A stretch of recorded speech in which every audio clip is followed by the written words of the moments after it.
Okay, now comes defence mechanisms. So defence mechanisms क्या use हो रहे हैं यहाँ पर? अगर आप बात करते हो साइकोसिस की, तो देखो भाई, कोई ऐसा बंदा जिससे पता ही नहीं है, अवेयरनेस ही नहीं है खुद के बारे में, जिसकी रियलिटी टेस्टिंग अफेक्टेड है, उसकी जजमेंट अफेक्टेड है, हर कोई चीज उसकी अफेक्टेड है, तो आप खुद सोचो, हमने फर्स्ट ईयर में पढ़े हैं सारे डिफेंस मैकेनिज्म्स कि आपको क्या लगता है कि क्या क्या डिफेंसेस वो यूज कर सकता है? अगर आप विद्या बालन की बात करते हो भूल भुलैया में, तो क्या कभी उसने ये चीज एक्सेप्ट करी कि उसको ये मेंटल इलनेसेस की वजह से हो रहा है? उसने तो हमेशा ब्लेम जो है वो किसी और पे डाला कि जो राधा है भाई वही है प्रॉब्लम, वही सब कुछ कर रही है, उसी ने जहर दिया है, उसने सब कुछ करा है, सारा कांड जो है वो उसी का है। सो यहां से हमको मिलते हैं दो defence mechanism. First one is denial and second one is projection.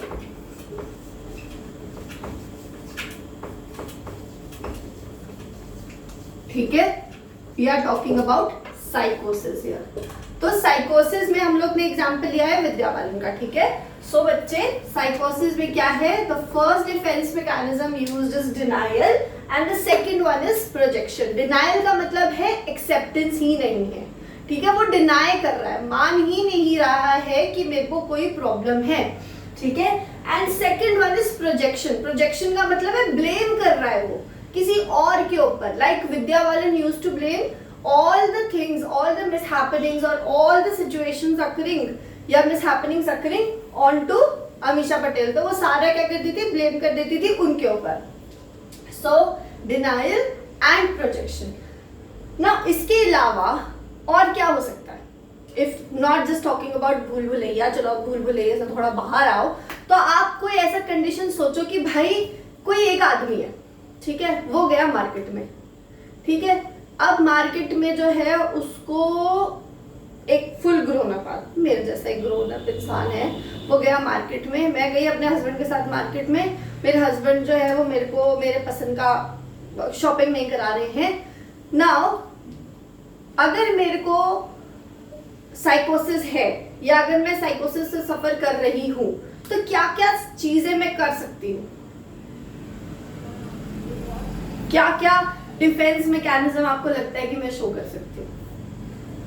जैसे छोटे बच्चे करते हैं ना, है ना, कैसे करते हैं कि कोई बात नहीं मानी तो लेट गए, फैल गए। So would you expect a grown up person like me or a grown up adult like me to behave in that certain way? No.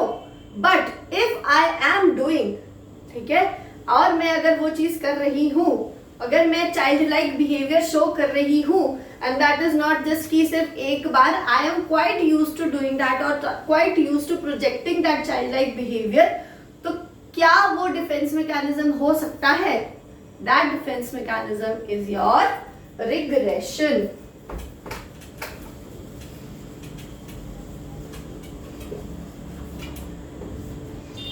ठीक है, सो हमें मिलते हैं यहाँ से तीन डिफेंसेस, और भी हैं लेकिन these are the three major defences जो आपको देखने के लिए मिलेंगे जब आप साइकोसिस की बात करते हो। The first one is denial, second one is projection and third one is your regression. Whereas अगर आप न्यूरोसिस की बात करते हो, तो न्यूरोसिस में क्या कर रहा है आदमी? ओसीडी का आदमी देखा है? ओसीडी का पेशेंट कभी देखा है? वो क्या कर रहा है? फॉर एग्जाम्पल एक आदमी है जिसको हैंड वॉशिंग करने का प्रॉब्लम है, कि वो बस हैंड वॉश ही करते जा रहा है, हैंड वॉश ही करते जा रहा है, तो वो क्या कर रहा है कि अपनी करी हुई चीजों को ही बारी बारी करेक्ट कर रहा है, फिर से कर रहा है, फिर से कर रहा है, फिर से कर रहा है, फिर से कर रहा है। सो दैट इज अनडूइंग, ठीक है। तो वो क्या कर रहा है कि जो उसने एक्ट कर दिया है उस एक्ट को वापस कर रहा है या फिर से रिपीट कर रहा है, because he probably is not satisfied with what he has actually done.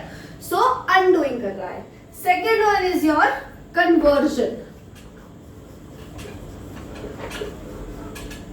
Conversion का क्या मतलब है? क्या होता है कन्वर्जन का मतलब? कन्वर्जन का मतलब है कि कोई भी स्ट्रेस है, कोई भी प्रॉब्लम है, किसी भी सिचुएशन की वजह से अगर एक इंसान जो है वो अपने साइकोलॉजिकल सिम्टम्स को फिजिकली पोर्ट्रे करना शुरू कर दे रहा है, उसके जो साइकोलॉजिकल सिम्टम्स है वो कन्वर्ट हो जा रहे हैं उसके फिजिकल सिम्टम्स में, that is called as conversion. ठीक है, कि भाई प्रॉब्लम कहीं नहीं है, कुछ भी नहीं है, बट येट मेंटल प्रॉब्लम्स की वजह से या मेंटल स्ट्रेस की वजह से या मेंटल इश्यूज की वजह से उसको क्या हो गया, उसके फिजिकली भी उसको प्रॉब्लम्स होना शुरू हो गई, ठीक है। So that is your conversion, ठीक है।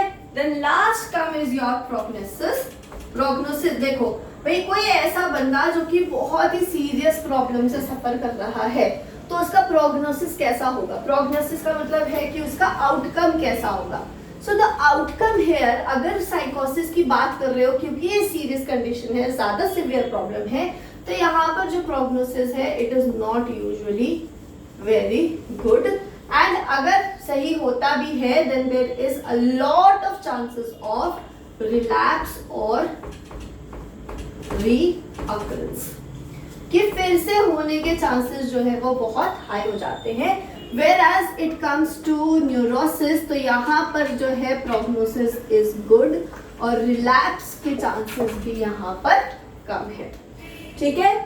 सो साइकोसिस and neurosis. So quick review, हमने क्या क्या पढ़ा। साइकोसिस क्या है, वो ग्रुप ऑफ मेंटल इलनेसेस जो कि ज्यादा सीरियस है।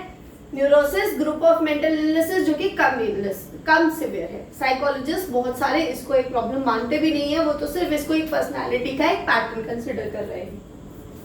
Now the first one is insight. Insight का मतलब खुद के अंदर झांकना, खुद की अवेयरनेस, अपने सिम्टम्स, अपनी इलनेसेस की अवेयरनेस। साइकोसिस सिवियर प्रॉब्लम नहीं होगी अवेयरनेस, यहाँ पर इसको अवेयरनेस होगी, ठीक है। ईगो फंक्शन मतलब खुद के फंक्शंस को इफेक्टिवली कैरी आउट करने की एबिलिटी साइकोसिस में इम्पेयर्ड होगी, न्यूरोसिस में इंटैक्ट होगी। Reality testing, hallucination and delusion यहाँ पर प्रेजेंट है, दैट मींस रियलिटी टेस्टिंग जो है वो क्या है, अफेक्टेड है। यहाँ पर क्या है, अनअफेक्टेड है, उसको पूरी तरीके से पता है वो कौन है कौन नहीं है, उसको अपनी रियलिटी से पूरे के पूरे कनेक्टेड है, कहीं से भी डिस्कनेक्टेड या डिसोसिएटेड नहीं है। Judgement that is decision making. Decision making in case of साइकोसिस अफेक्टेड है, whereas in case of neurosis it is unaffected, ठीक है। यहाँ पर बंदा डिसीजन नहीं ले पाएगा, यहाँ पे बंदा अपने डिसीजन जो है वो कैरी आउट कर पाएगा।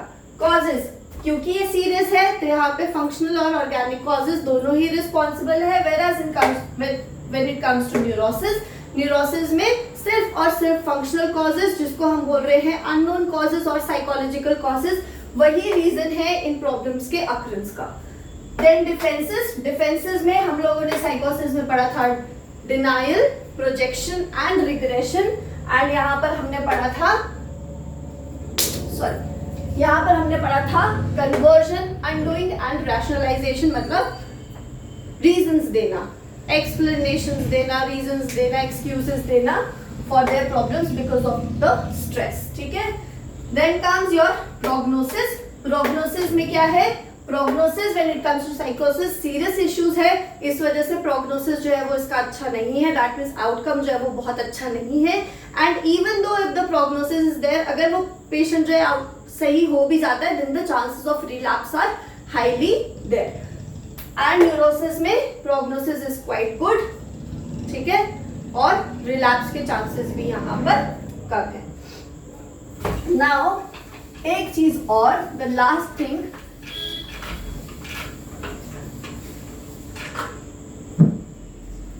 अगर आप साइकोसिस की बात करते हो तो साइकोसिस में आती है हमारे पास में 5 major illnesses. The first one and the most important one, जिसको आप मतलब यही साइकेट्री है, ये डिसऑर्डर एक पढ़ ली, दैट मींस साइकेट्री आपने पढ़ ली, schizophrenia. Second one is your mania.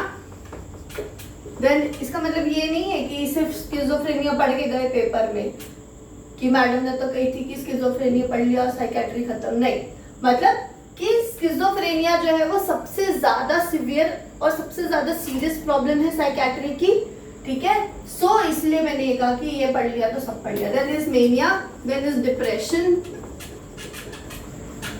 Dementia and delirium, ठीक है। ये हमारे पास में 5 problems 5 major illnesses, 5 group of illnesses जिसको आप साइकोसिस बोल रहे हो। वेयर एज अगर आप न्यूरोसिस की बात करते हो तो न्यूरोसिस के अंदर में आती है आपकी स्ट्रेस, एंजाइटी, ओसीडी, फोबिया। ठीक है, ये सारी चीजें जो है ये क्या है आपकी न्यूरोसिस। ठीक है, नाउ आई होप कि आपको साइकोसिस और न्यूरोसिस का ये टॉपिक जो है वो क्लियर होगा। अगर आपको ये टॉपिक में कोई भी प्रॉब्लम है तो प्लीज आप मुझे कमेंट बॉक्स में टाइप करके जरूर पूछेगा। I try to answer your questions and also if you want hand written notes of it please comment notes and I'll give you the notes. Bye, take care and stay tuned.